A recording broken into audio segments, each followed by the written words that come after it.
तो नमस्कार दोस्तों, welcome to my YouTube channel smart classes Aman के साथ। दोस्तों पिछले चैप्टर में हम लोग प्रतिबिंब तक खत्म कर दिए हैं थे दोस्तों।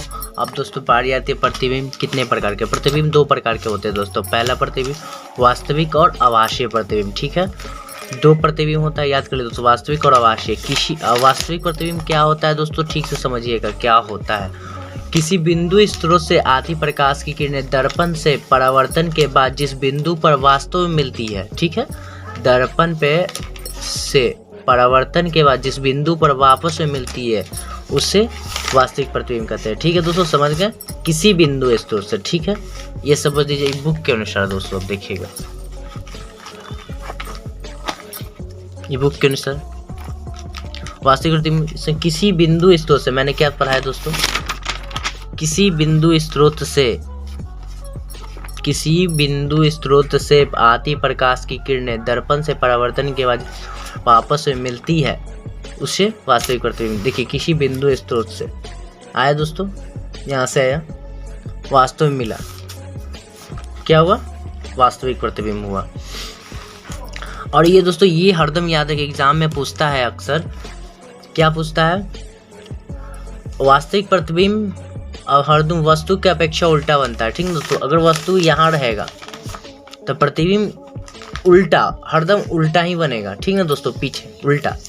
ठीक है, आभासीय प्रतिबिंब, आभासीय प्रतिबिंब क्या होता है, इसका दो चीज हरदम याद रखिएगा दोस्तों।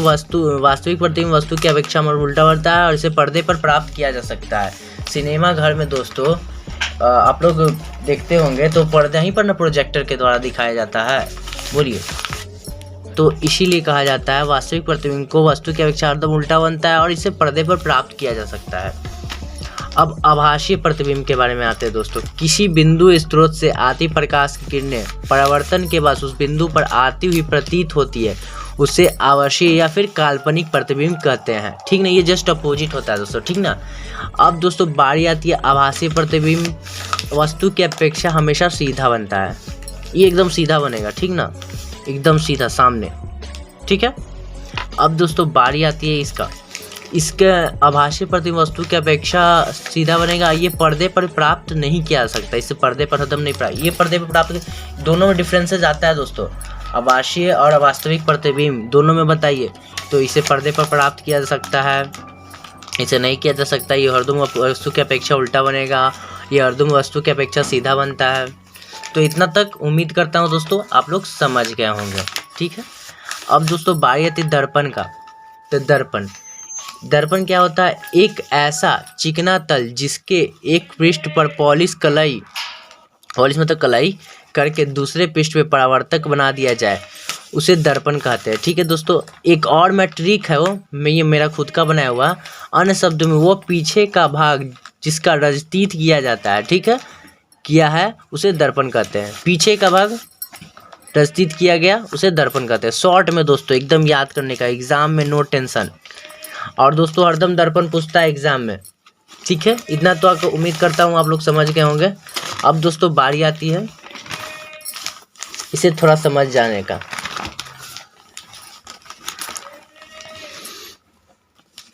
यहाँ से ये क्या बताया जा रहा है, दर्पण है दोस्तों, मिरर, दर्पण, मिरर जिसको हम लोग घर में जो यूज करते हैं वही मिरर, ये दर्पण बना दिया गया और इस यहाँ से टकराया।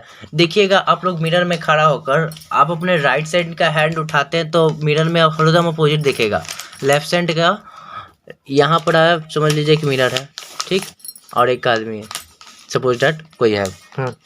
तो आप देखिएगा, आप राइट साइड का हैंड उठाते तो मिरर में लेफ्ट साइड का हैंड उठेगा, आप राइट आँख ब्लिंक करिएगा तो उसमें लेफ्ट आई ब्लिंक करेगा। तो दोस्तों हरदम उल्टा ब्लिंक करता है, आप देखते होंगे। इतना तो उम्मीद करता हूँ दोस्तों आप लोग समझ गए होंगे। अब दोस्तों दर्पण तो आप समझ गए पूरी तरह से। अब दर्पण के कुछ प्रकार है। ठीक है, दर्पण दो प्रकार के होते हैं, एक समतल एक गोलीय। याद रखिए दोस्तों, एग्जाम में पूछ सकता है दर्पण कितने प्रकार के, दो प्रकार के, ज़्यादा कुछ नहीं पूछ सकेगा, कितने प्रकार के पूछ सकता है। इसके साथ साथ समतल दर्पण किसे कहते हैं, समतल दर्पण किसे कहते हैं, ऐसे दर्पण जिनका परावर्तन पृष्ठ समतल है, जिसका परावर्तन पृष्ठ बिल्कुल ही समतल होगा, इस तरह का दोस्तों। ठीक है, उसे क्या करेंगे, समतल दर्पण। ऐसे दर्पण जिनका परावर्तन पृष्ठ समतल है, ठीक है दोस्तों, नोट्स को मतलब प्रॉपर वे में मैंने लिखा है दोस्तों, आप लोग ठीक से पढ़िएगा ताकि आपके एग्ज़ाम में मार्क्सेस अच्छे आएँ। और दोस्तों हम मेरे तरफ से मेरे लिए सपोर्ट जरूर करिएगा, चैनल को लाइक सब्सक्राइब जरूर करिएगा। अब दोस्तों आते हैं गोलीय दर्पण पर। एक ऐसा दर्पण, गोलीय दर्पण किसे कहते हैं? एक ऐसा दर्पण जिनका परावर्तन पृष्ठ गोलीय होता है, ठीक है, उसे गोलीय दर्पण कहलाते हैं। ठीक है दोस्तों, ये तो समझिएगा ठीक से, ठीक ना, परावर्तन पृष्ठ गोलीय होता है, ठीक ना दोस्तों। बुक में, भारतीय का बुक में आपको एक एक चीज़ बताया गया है, थोड़ा दोस्तों बुक भी पढ़िए और मैं तो आपके साथ ही हूँ। ये देखिए दोस्तों, गोलीय दर्पण के बारे में पूरा एकदम अच्छे तरीके से समझाया गया।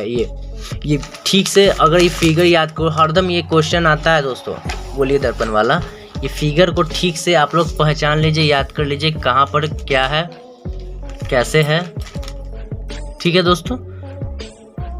अब दोस्तों बारी आती है, इतना तक तो आप लोग समझ गए होंगे दोस्तों, गोलीय दर्पण तक तो आप लोग पढ़ रहे हैं दोस्तों। एक और जो मेन VBI पॉइंट है, ये दोस्तों हरदम याद कर लीजिएगा आप।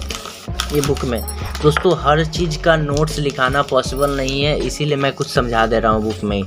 समतल दर्पण द्वारा बने प्रतिबिंब की विशेषताएं, ये हरदम पूछता है दोस्तों, तो याद कर लीजिएगा। प्रतिबिंब दर्पण के पीछे बढ़ता है, हरदम दोस्तों दर्पण के ये हरदम पीछे बनेगा। प्रतिबिंब का आकार वस्तु के आकार के बराबर होगा दोस्तों, ये आता है हरदम क्वेश्चन।